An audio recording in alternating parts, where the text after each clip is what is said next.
Hello and welcome back. Men's mental health has always had a bit of stigma around it, and so has being vulnerable and showing our emotions. It's definitely got better in recent times, with people raising awareness for the incredibly high rates of male suicide and also trying to advocate more for the decline of toxic masculinity. It's been recognised as a problem, and I think many more men are now aware of it and trying to work on that within themselves, myself and my guest today included. Angus Cook is a successful podcast host himself, and he focuses on fitness and the mindsets, particularly of men as well.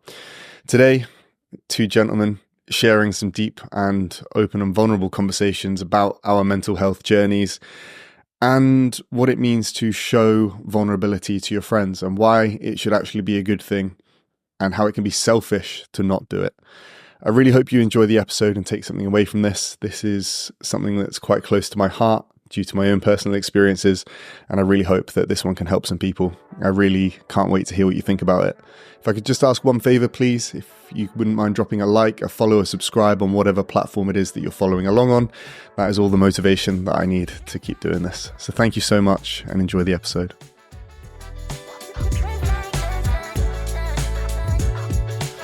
Angus, thanks for coming on. I was going to say thank you for having me, but this is your house. It is. Well, massive thank you to you for coming here so we can record this in another episode on my side of things. So yeah, thank you for coming. Is this your first time guesting on a podcast? It's actually not, but it's my first time being able to speak a bit more about myself. I've been on one before, but it was talking about a sport that I used to play, and I wasn't a solo guest. So this is, I guess, still relatively unfamiliar. So your podcast and you helped me get set up quite a lot. Your podcast is called Mindsets, and on that you talk about things like mindset in sport. You also touch on mental health. What led you to want to start that? It's an interesting one. I have always lent on sport massively as I grew up, and even today. It was only really in the last few years that, I don't know if it was that thing when you turn 25 and your brain actually switches over. Apparently you complete your brain aging process or whatever at the age of 25. But I started to reflect a lot more on the impact that sport has had for me. And there was, I mean, everyone has some different struggles when they grow up, but as I grew up, there was quite a lot of impact of mental health on various individuals in my close family. And sport was kind of my escape from it. And what I now realize is it was a bit of a coping mechanism. It was a way for me to de-stress from what was going on in the family. But back then, I just thought I was doing what I loved and having fun doing it. So as I got older, I did start to notice that I became a little bit more sort of antsy. I'd bite on things a little bit more if I wasn't doing my training sessions. Also, if I lost direction in the sport, that also played a massive impact into my personal life. So I went from using maybe the gym and getting a good gym session in to take the stress away from work, but then if I actually had a really bad gym session, the next day at work was even worse. And that was something that I didn't feel that a lot of people were talking about, is that it can go both ways. And so I wanted to open up a platform and talk to people like yourself about their journey, how fitness has played a role in that, and kind of understand the relationship from different people and potentially learn some new ways of coping or some new things to try and do, and offer that as a platform that other people can tune into as well. Do you think distracting yourself with sport is a healthy solution to mental health issues? It's an interesting one. It's something that I've discussed with a few people before, based on the fact that you can do it too much and it can be a form of self-harm. And I've done that. There have been times where I've really not been happy with myself in one way or another, and I have gone way too far. Pushed myself too far for literally no reason other than, you know, you kind of get caught in this like grind mentality. And it can be really unhealthy because it plays an impact on other portions of your life, whether that's social or professional. But I think if you're going to do something like that and you're going to try and distract yourself from a problem, if you're doing it sensibly, sport, fitness, exercise is probably one of the best ways of doing it. And the reason I say that is because it's a huge part of your life. You release hormones in your body that make you literally feel better while you're doing a sport, or when you're, you know, you finish your exercise, you get those endorphins, which immediately makes you feel better. But also long term, it's going to have a better impact on the way that your body moves, the way you feel about yourself, maybe even the way you look. So I don't think it's a bad thing necessarily, as long as you're approaching your relationship with fitness and with sport and exercise positively and sensibly, I think. You've got a balance between using it as escapism and using it for the health benefits, the hormonal benefits, and everything else.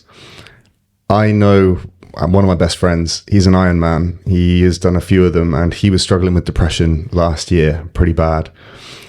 And it's hard when someone has a loving partner, they have a house, they have the white picket fence life with dogs, fit as a fiddle, diet and nutrition is on point. How do you offer someone like that advice when it comes to tackling their mental health? I think one of the hardest things with mental health that I have experienced myself, and have also experienced having conversations with people of all different levels of athleticism and life in terms of their profession. And one of the more interesting things is some of the more successful people have had the worst mental health.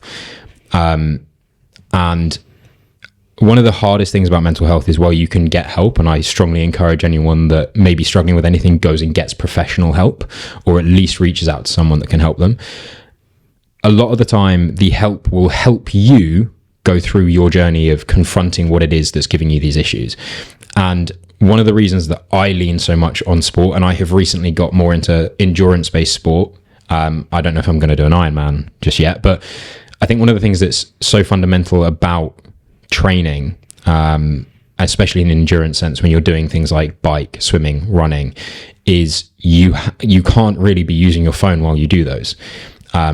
I used to have the same in the gym before phones got way better and I could then scroll while I was in the gym, but everything else has to be shut out. When I'm on a long run, if I'm on a bike, or if I haven't swum in ages, but if I was swimming, I definitely can't use my phone.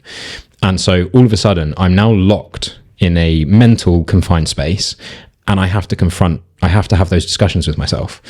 And what that means is that I'm not doing this. So there's that famous quote where it's like, the main things that are causing you stress are in the things that you're not doing. And I think that comes quite a lot with people not having the honest conversations with themselves. And there are going to be times when I'm doing something that I don't particularly want to do in a gym setting, but I will then start to play into the other things that aren't so good in my life. And I'll start thinking about those things, coming up with the solutions, distracting myself from what I'm currently doing in fitness. But then that also motivates me in the fitness sense, because it's like, you didn't do that too well today. And again, it's kind of that balancing the line between what is a good way to deal with that and what isn't a good way to deal with that. But it might push me better in my session, and then my session goes better, and then I deal with that situation better. But if I hadn't gone and I hadn't done that session, I wouldn't have had that conversation with myself. I'd have avoided it. I'd have scrolled on my phone. I'd have tried to do something else around the house, or done something and not thought about it. And ultimately, I've faced my situation and I've not let it build, which is a big factor of why I encourage people that are struggling with things to be active, because you put yourself in that situation.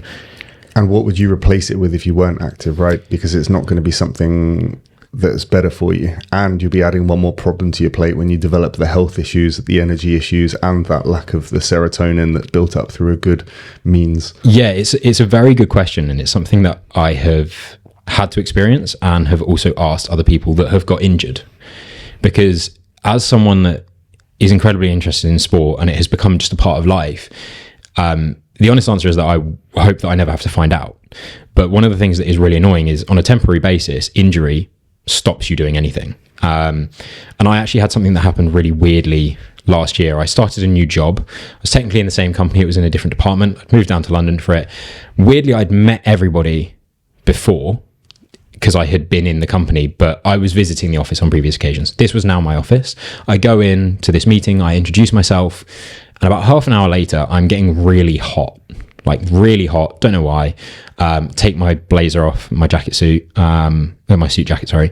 And I'm thinking, okay, I'm going to slip out of this room to go cool down, because I'm actually sweating a lot, but I'm going to wait for the director to finish.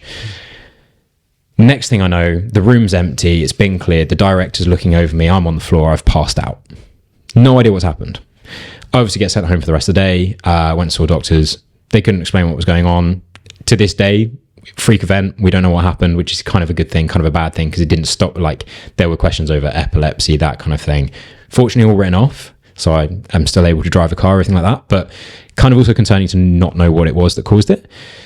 But all I know is, for 6 weeks, wasn't allowed to train, wasn't allowed to do anything that would elevate my heart above about 90 beats per minute. And that was horrible, because all of a sudden I was in this situation where I'm not allowed to move.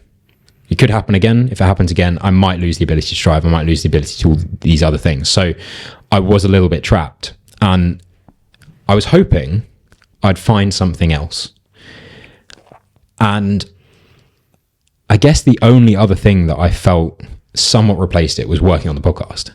And that was really where I decided I want to do it more seriously, because at that time I'd only recorded a couple of episodes. I wasn't too sure where I was going with it, but perhaps that incident was fundamental to me pouring more attention into that and actually getting the motivation to do it, because I had to feel the need that I was getting better somewhere. That's a huge thing for me. And I guess as a growth mentality and growth mindset thing is, I really don't like the idea of feeling stagnant, let alone going backwards. I have to be finding somewhere in my life where I can step forward. So normally that's fitness on a daily basis. If that's not there, the only way that I can fight the voices of saying that I'm not doing enough, I'm not giving enough, I'm quitting on things, is to pour into something. And so I think fortunately at the time I had the podcast, and I don't think it's a direct replacement. I honestly can't answer that question directly as what I would replace fitness with or sport with, because I don't currently think there is anything, which is exactly cool but scary. I don't think there's anything better, is where I was kind of going with that one, right? Anything that you did, if you decided to skip the gym, I have to say 9 times out of 10, you're not going to be replacing that 2 hours with something that is more productive or beneficial towards your health. Absolutely not. I think as well, like I have rest days programmed into my schedule, and I still struggle to take rest days properly. There are days where I absolutely need one because my body's in bits, but mentally it's still hard to switch off from that, for sure. One other thing that I think is very important, because I listed my friend that was the Iron Man that seemed to be doing everything right on paper, but one thing I didn't touch on is support around them. There is a big stigma around men's mental health, and I watched a video which I was thinking of replicating, but I just cringed at myself a bit too much. But it was of guys in New Zealand, and they were filming them and telling them to call their friends and just tell them that they loved them, and just seeing how they react. And it was discomfort, and there was some beautiful moments in there, like, what's wrong, bro? Like, if you're ringing me and telling me that you love me, like, something's seriously wrong. And you could tell that concern is there. But there's this wall where men showing vulnerability or emotion or opening up to other men, we have this fear to do it, right? Big time. I think it's I think the stigma comes around kind of the relationships we have with other people. In that, if I'm being completely honest, one of the weird things that I would have said about as I was growing up about saying I love you to another guy is that there's that fear, and I don't want to be cancelled here. There's that fear that it makes you look a certain way about your interest in gender or sexuality. And I think fortunately that has started to break down a little bit as people's interest in or people's opinions on their sexuality has also developed, which I think is great in terms of culture. But being able to say that you love someone, I think the understanding of what love actually is has changed a little bit. Love, when I was younger, I felt was for my family and for the person I end up spending the rest of my life with. In reality, you are around people, and if they have the same interests as you, you get along well with them, and they bring value to you, that in some form is a level of love. And so you should be able to tell everyone that you like hanging out with that you love them. Whether it is for one reason or another, it's still a form of love. And I think that understanding of love breaks down that barrier a little bit. And one thing that I will say that's quite nice is, since moving to London, I have definitely found, I guess, I don't want to say a tribe, it may seem a bit culty within the fitness space, but a bunch of guys and girls that have got a very similar opinion to me on what they would like to be spending their free time doing, because I'm not huge on drinking alcohol or going out that much. I'm interested in doing fitness events, but also spending time with those people in a quality time setting. And it is quite common that we step away from those and we'll be like, yeah, I love you, man. Like, it's nice. And it feels far more genuine than being like, oh, good to see you. Like, it was good to see you, but it doesn't feel as like we had a genuine connection this evening. We had a really nice time talking to each other. And I love you for that. And I think that should be far more normalized. I love you for that. I don't love you in the same way that I love my girlfriend, but I love you for that. I love that we have that. So I think that should be a more normal thing to say.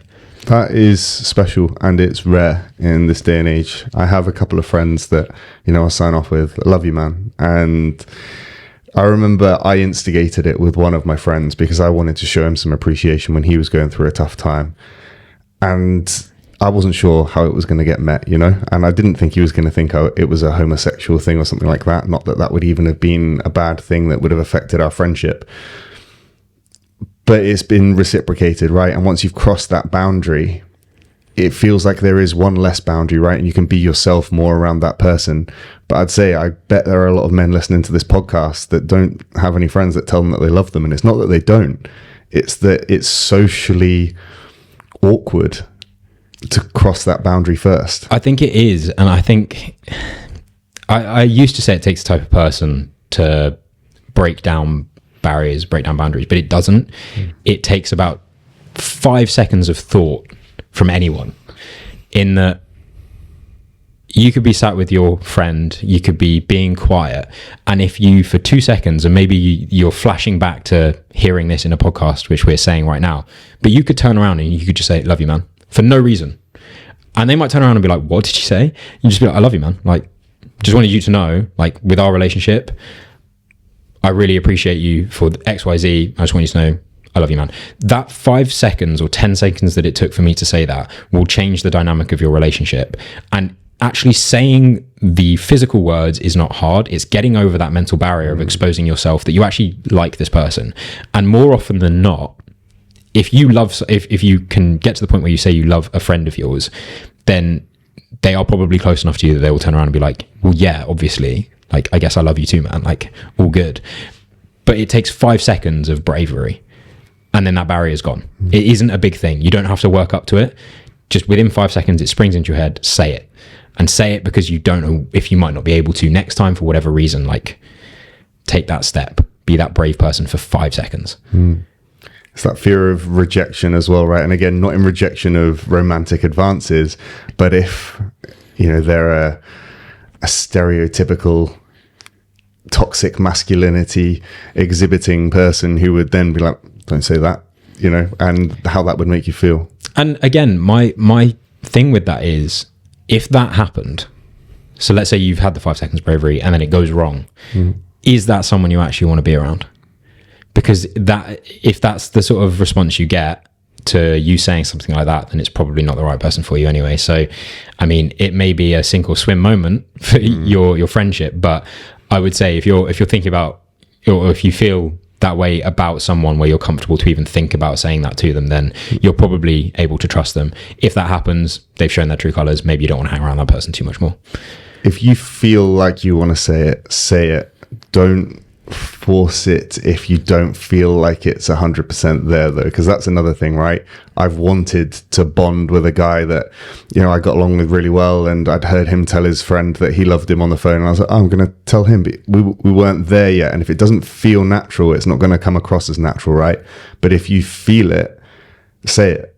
100%. I think, again, this is where it's quite different to, and where I say you love people for different things. Like, it's different me saying that to a friend, boy or girl, to me saying it's my girlfriend. It's the same word, but it has completely different connotations, purely because it's a different type of connection. And what we're saying here of, like, can you say I love you to a friend, is like, it shouldn't be a thing that's put on a pedestal, and it should be just an understanding of the relationship, because I'm saying that to you because I want you to know it. But what I actually mean by that is you can talk to me about anything, and I want you to know that I would like to be able to talk to you about anything. And that is fundamentally what I'm saying here, without having to go around the topic of me saying I want to be able to talk to you about anything and them going, well, what do you need to talk about?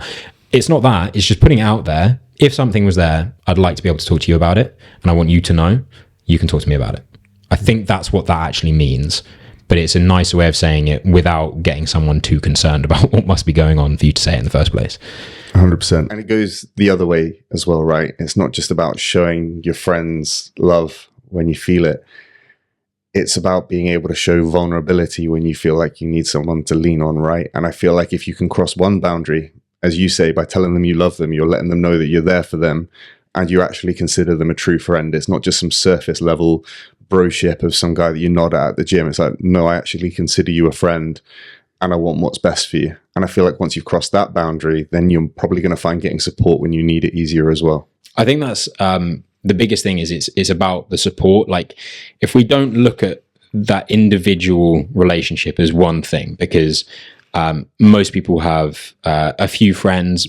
Some people have tens and hundreds of friends. I'm not that person. I have a few very close relationships with people, and then there's other people that I get along with well when I see them.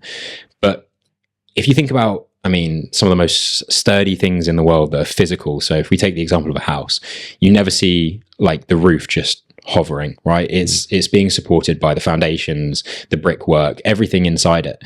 And that takes time to develop. But assuming that you're going to get to the end point, your successful point in your life alone, you're wrong. Like, unfortunately, you can do so much on your own. You can have a really good attitude. You can put a lot of work in, but whether you like it or not, there are going to be people that help you along the way.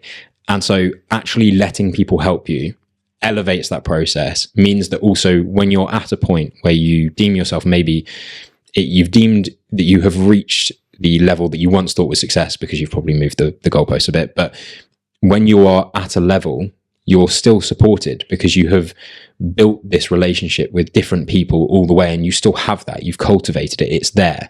Whereas if you have tried to go along your own, on your own way, and you've basically used people to get there, you turn around at the top, there's no one else there. All of a sudden you've got no support, because, you know, things aren't perfect forever. You may need some support at some point. And if you haven't built the relationships along the way with close relationships, then you are literally on your own, and good luck staying up there when you're just hovering, basically.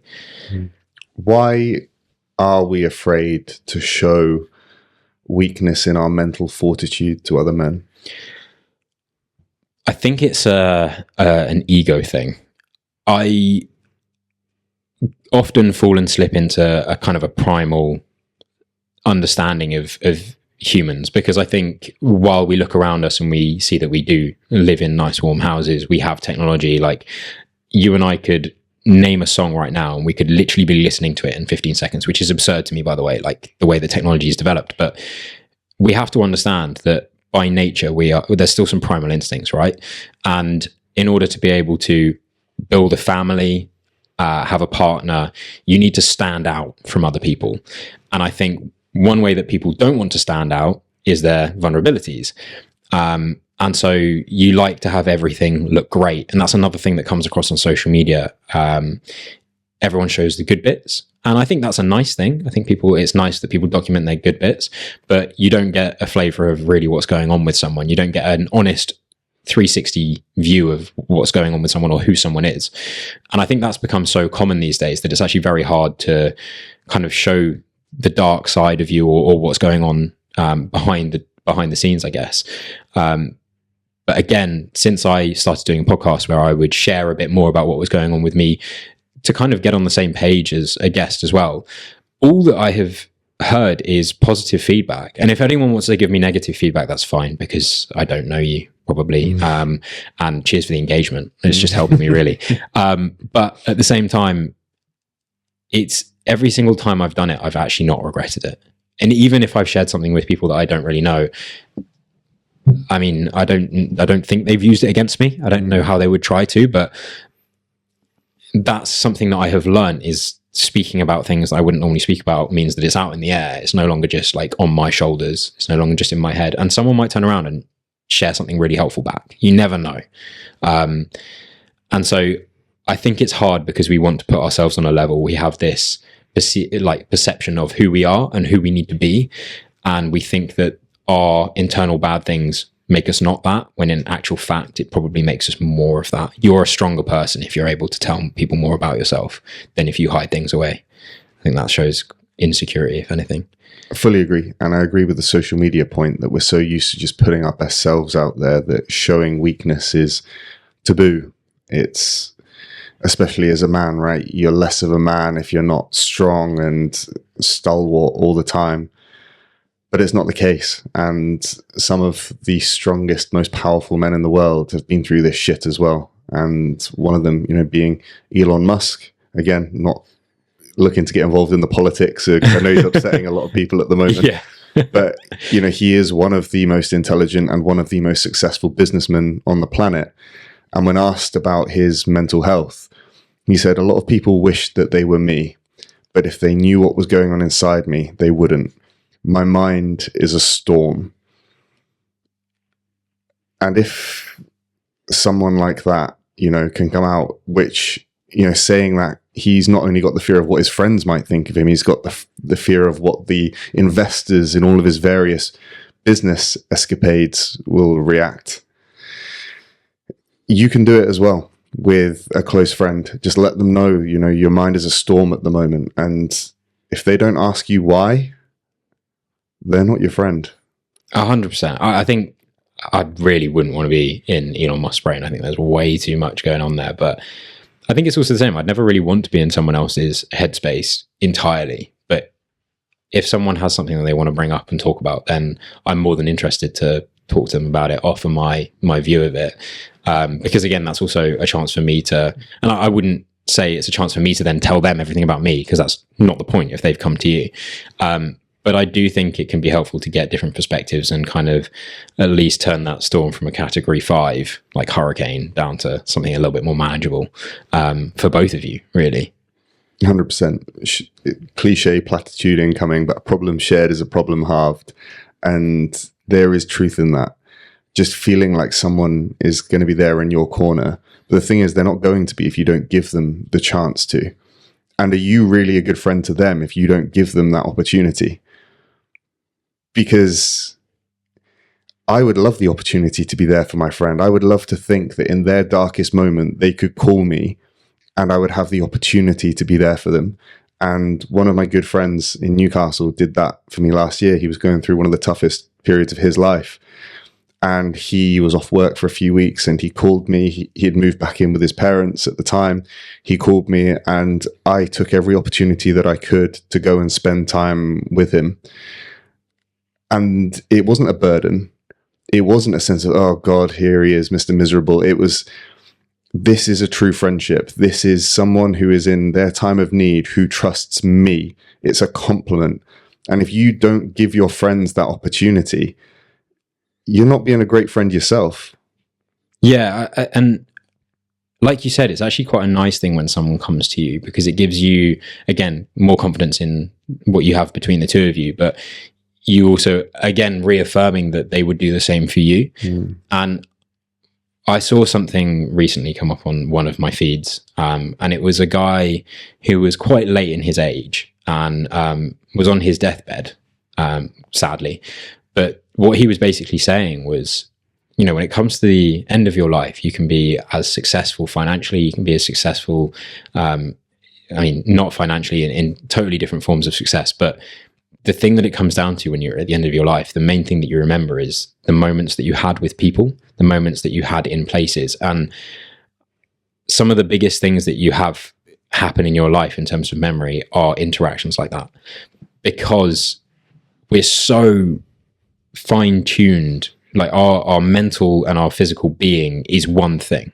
And like the brain is in the body for a reason, and our thoughts are directly connected to the way that we move our body, the way that we live our daily lives. And if you have a strong connections with people around you, you will feel physically better about yourself, and the people around you will feel physically better about themselves, because you've taken that accountability for the way that you act, and they're able to do the same. You can lean on each other. There's this support network growing. You end up having better moments, better connections, and that grows. And that, if you have that for a long period of your life, then everything else gets a little bit easier.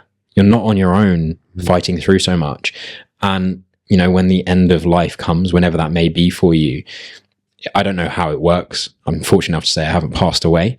But if everything does flash before your eyes, I would rather be seeing people and moments than things and loneliness. So that's a huge thing for me, is being able to have that person that, and I've been on the end of the phone when someone's been having a really tough time, and I will never forget those conversations. And they meant a lot to me. I was saying things, they were saying things that I will take forward for the rest of my life if I ever get into a similar situation. Brene Brown did a talk on TED, which a friend of mine sent to me, and it was about 20 minutes long. And in a nutshell, the TLDR is, there is no connection without vulnerability. In order for there to be a connection, one of you must extend an olive branch which may or may not be reciprocated. And that happens thousands of times throughout a relationship. if you don't open up and give the chance of vulnerability in some format, you will have no connection. You will live a lonely life. And I think as men, we set the boundaries quite low on how much vulnerability we're willing to show or expose ourselves to. And it's only in the last couple of years, as I say, that experience last year with a friend, and then an experience that I've been through the other way where it was reciprocated, you feel more wholesome, you feel more connected, and you feel valued by sharing that experience with someone else. Yeah. And from the standpoint, when I was quite young, and I mentioned before that there was, as I grew up, there was a few mental health impacts on my family, and I used sport to kind of get away. I actually spent a lot of time on my own. And being quite young, there were things going on in the family which people in my class at school simply wouldn't understand, even if I was able to talk to them. So for quite some time, I kind of just dealt with things on my own. And it meant that when I got to an age where people would understand a little bit more, I actually actively tried to share.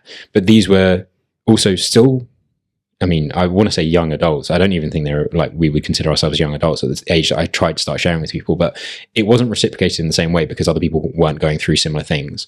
And so as I have got older, I've been a little bit more careful about who I share with and what I share. But as a result of having tried so many times and it not necessarily be reciprocated, again, I was fortunate enough that didn't deter me from trying. And so I do find that I probably still do share first in relationships because I am more willing to share and not have something shared back or not have that relationship develop. But what it also means is there have been people which, on the face of it, I probably wouldn't be naturally that close with in terms of our interests. But then I've shared and they've actually reciprocated and we have totally different interests, but we still we still love seeing each other. We still have a great time whenever we do meet up and do a mutual interest, like whatever that is. And so it's something that I feel quite fortunate in that I don't have such a barrier from what happened or me trying so many times. But again, I can only encourage people to not necessarily open and spill the beans on their whole life, but share something. And if you get reciprocation, then maybe take it another step and see how it goes, because that's really, you can grow a friendship from that, and you can meet people that you don't really know very well, and there's something between you that's in common, and all of a sudden you actually are a lot more similar than you think you are. And I think that's an innate human nature thing again that we have. An interesting sort of side point off that one is the reciprocation may not be immediate. Yeah. But it may come by you opening that door at some point. They will remember that. And an example where I was on the not receiving, the giving end of that is I signed off a phone call with a friend maybe the year before last. And he said something towards the end of it that he was telling a story about his best mate. And in that he was talking about me. And that was the first time that either of us had sort of crossed that boundary.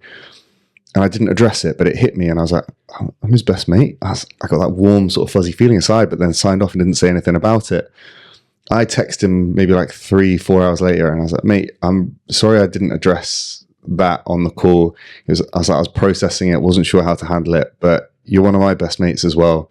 And I love you. And that connection, but he probably signed off the call, maybe not feeling too great about himself for a minute, but it stuck with me. And then I wanted to make sure after I'd sort of had time to process it, how I wanted to handle it and reciprocate, because I didn't forget. And since then, say he is still one of my best friends, and I've spoken about him in some other context on this podcast and on yours earlier. We share some incredibly deep conversations these days, and I'm going to have him on the podcast soon. I have no doubt it's going to be a deep one because of it. I want to separate men's mental health and women's mental health. And the reason I want to do that is because we handle things differently. For sure. Not only are women more open and vulnerable with each other in general, they have less of a stigma between showing emotion to their friends that men do, but we handle it in different ways as well, right?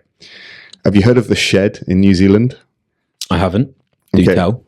So they wanted to start working on men's mental health there. They were having issues with male suicide rates, and they wanted to start putting things on. So they put together a tea group where men would get together and they'd sit in a circle and chat about their problems. The retention rate was horrendous. The average attendance was 1 session per person, and they didn't come back. And they sat around trying to figure out why. And it was because men don't want to sit around in a circle talking about how shit they feel.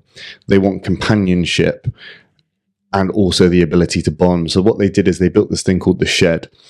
And men go, you get paired up with a partner. There are tools in there, there are wood. You build something, you build whatever you want with someone else, and you talk about your shit as you do it. And it's blown up. It's become this great thing because even though that is right for a lot of women, you know, sitting in the circle, feeling heard, sharing the things, they're important to a man, but it needs to be in the right context that keeps them feeling like they've got their sense of masculinity, right? One thing that has blown up massively since COVID, right, which could be a touchy topic for wives and girlfriends out there, golf. Think about what you have just presented as an idea, which I think is a great idea, and I myself love making things, especially with like engineering background, that kind of thing. And I can completely understand it. When you say that, that makes total sense, because I would also far rather be doing something while having a conversation, similar to what we're doing now. I mean, we are basically having a conversation, but we're podcasting, right? It's a lot easier to talk to someone and things just come up in conversation naturally that way, rather than being forced to sit down and talk about something. It's nice to just have things come up.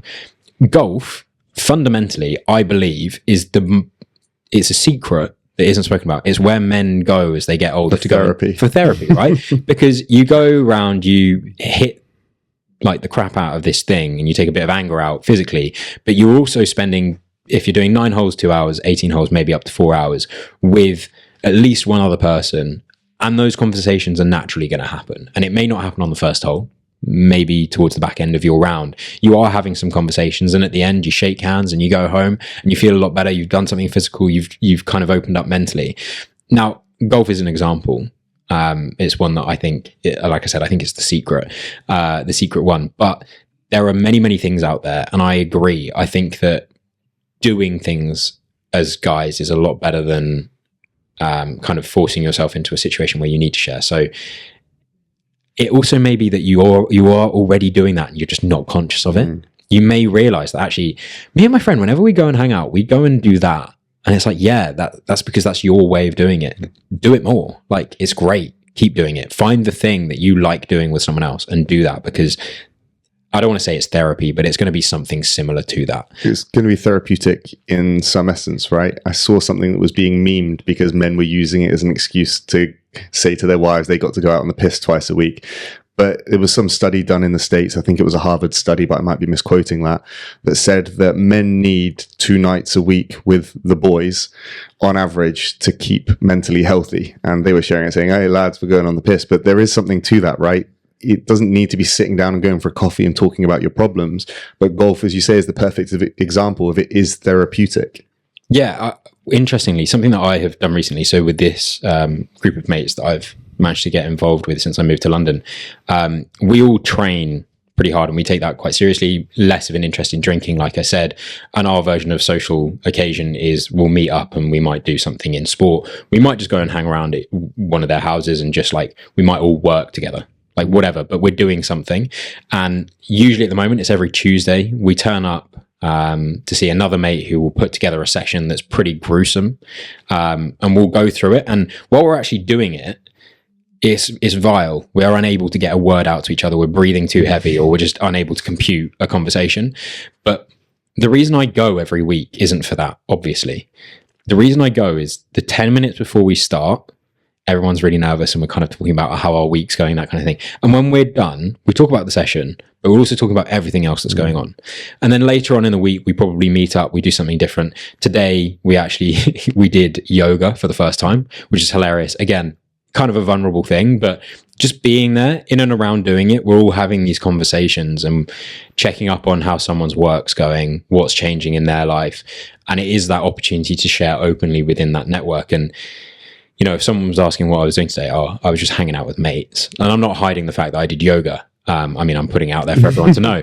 But I would say, I was just hanging out with the boys. And hanging out with the boys doesn't have to be, you know, going to a pub, getting on the piss and not talking about anything. It can be doing whatever. And that's actually where I end up opening up. And I enjoy it for the fact that I'm having the conversation, not because I'm doing these workouts or...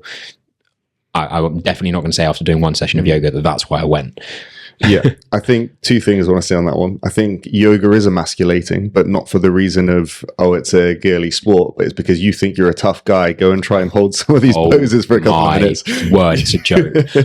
I've never said anything bad about anyone that does yoga anyway, but I did have the opinion that it was like a slightly easier way of getting your fitness in. Absolutely not. No, it's so humbling. It is killer. And the other point on that one is, you mentioned, mates within the pub. I don't feel like that's a good place to address the issues when you need help, because there's a kind of connotation that if you're going to go meet up for a drink, you're going for a good time, right?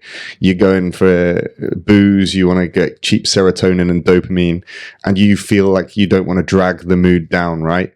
If you are going to go for a hike with a friend, if you're going to go play golf with a friend, where you're going to be exposed in that period where there is an activity that is the focus, it's not just free and cheap dopamine, then you feel like you can open up and have these kind of harder conversations. And one piece of advice I would give to any guy out there that is looking to be there for a friend, whoever approaches them, don't ask them to go for a coffee. Don't ask them to go for a beer. Take them to do an activity where that can be the focus, so they don't feel like, they're burdening you with that whole thing. The only reason you're meeting them is to talk about their issues. Do an activity that you both enjoy and give them the opportunity to share with you what they want to share in that moment. Exactly. And I think the whole, again, it's changing with, I guess, how we're perceiving everything going on in society. But the idea of hanging out or going on like a guy date, honestly, I've taken myself on a solo date to the cinema before. I've gone with mates just to hang out and do random stuff, like whether that is just going to the cinema or going out for food or something. But doing an activity with a mate is actually so fun and like is not done enough. It doesn't have to be a whole group of mates or whatever. You can cherry pick one of your friends and just be like, I haven't played crazy golf in ages. And you might have done it with your girlfriend if you have one, or a partner or whatever. If you take a mate, you can get seriously competitive. And honestly, it's amazing. So yeah, I definitely recommend just like, and to be honest, there aren't many people that I would say no to playing a game of crazy golf or something like that with. So you can pretty much pick whoever you want, invite them to do something like that, and you'll have a good time. And they'll be more than happy to do it. That's a great idea for building a stronger bond as well, right? Because we tend to pigeonhole our friends into certain groups. You have fitness friends, you have work friends. 100%. I've been playing paddle. We had a paddle group. Paddle is incredible. So good. But when I was leaving Malaysia, they said, oh, we're going to miss you. Like, let's go out for dinner. And in my head, I was touched. I was like, oh, I'm more than just a paddle friend here, You've progressed it into something else. And if you've got a fitness friend and you say, let's go play crazy golf, you're like, oh, I mean more to this person than just, a fitness person. So it's a good way to show someone that you care about them without having to cross that icky boundary of telling them that you love them too soon, right? Yeah, exactly that. And like, it's going to be difficult to cross those boundaries sometimes. I mean, that's the nature of like where friendships build, but you're 100% right. Like if you get invited to do something that you didn't normally do with that person, it means so much because it's like, oh, I'm not just in your head for that moment. I'm in your head for more moments, which is really cool. Yeah, for sure. If you want to tell your friend you love them but don't want to say the words, just invite them to play crazy golf instead. Crazy golf will be the new secret for I love you, man. Do you want to play crazy? Great. I love it. I think that's really good. And I wish I could have listened to this conversation a while ago. So thank you for sharing some of those insights on that. Absolutely. It's been a pleasure being able to share and kind of talk about those things, especially with another guy as well. It's been cool. I want to touch on another subject, kind of moving away from men's mental health. I want to talk about podcasting. And the reason being is I was handed a platform that made it very easy for me, or it made it very hard for me to not have a go at it, right? I knew that I had an unfair advantage and I had to go. You have done it the righteous and authentic way. You've built a podcast from the ground up, and you're now at 44 episodes. Yeah, 44 episodes. 44 episodes after. I was going to say you're the 44th, yeah. I want to ask why you chose to start it and what keeps you going. Yeah, so I guess we kind of discussed about what happened with me when I was younger, and I noticed my reliance on sport in kind of, yes, sport was a bit of an escape, but also sometimes sport would negatively impact how I was in the rest of my life. And I thought more people needed to discuss that.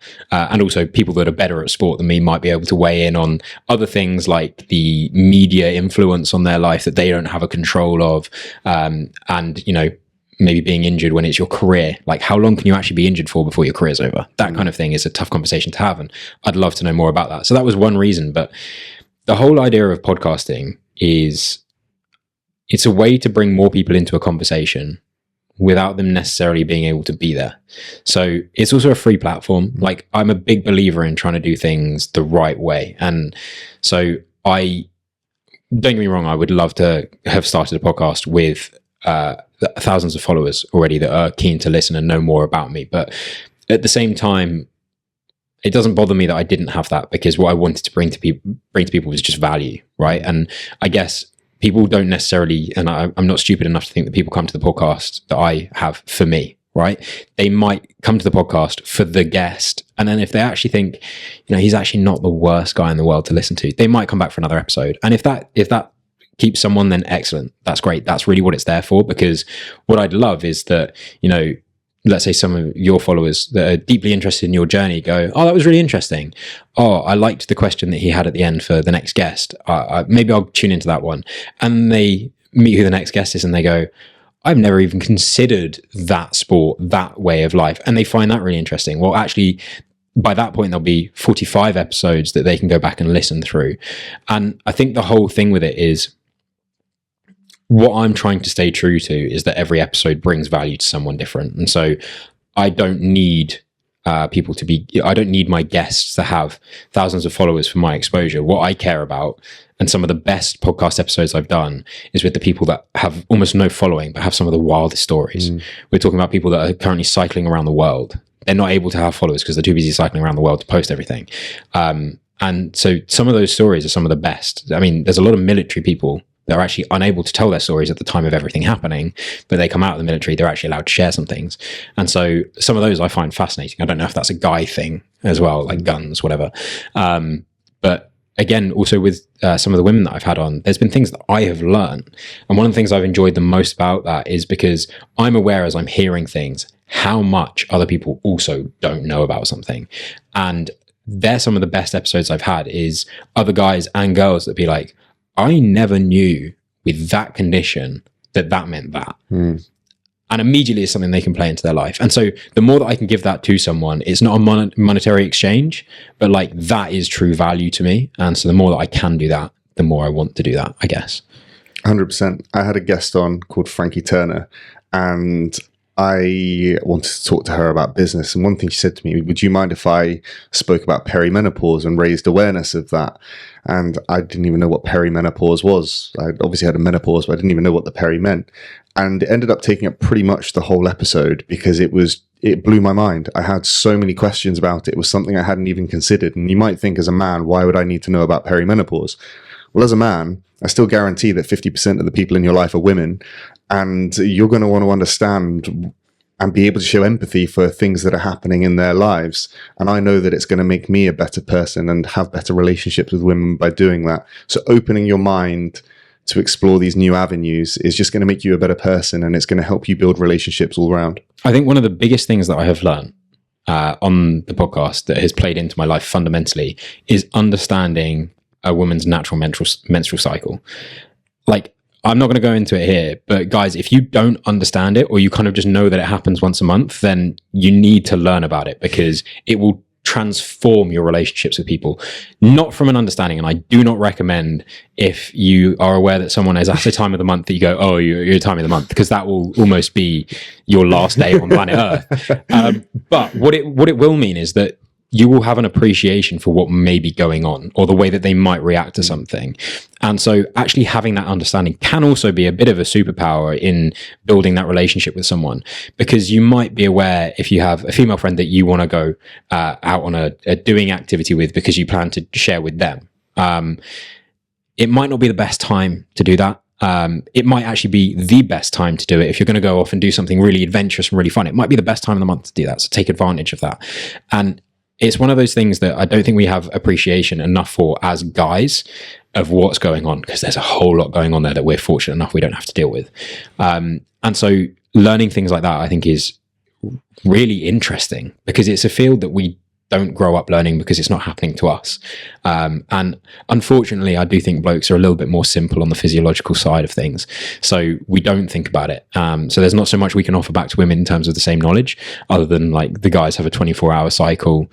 We try and take care of ourselves in that. Well, that was a really poor choice of wording, but you know what I mean. Whereas, like, we need to learn a lot more about women than they need to learn about us. But I think it's fundamental that you do that for sure. We are simple beings. Yeah. Angus, I can hear that my dad has just arrived downstairs and is probably chewing your partner's ear off right now. So no problem at all. Bring us home and I can rescue her. Thank you so much for coming on and for sharing that. It was a conversation I've wanted to have on the podcast for quite a while. I think the fact that you have built your podcast around that and around improving people, I think is really honorable. And if people want to catch up with that, where can they find it? So yeah, thank you very much for having me on also. You can find the Mindsets podcast at mindsets_podcast on all forms of social media. You can watch it in a similar setting, although slightly less professionally done. Tom's basically come to my setup and made it way more professional, which has shown me what I need to invest in.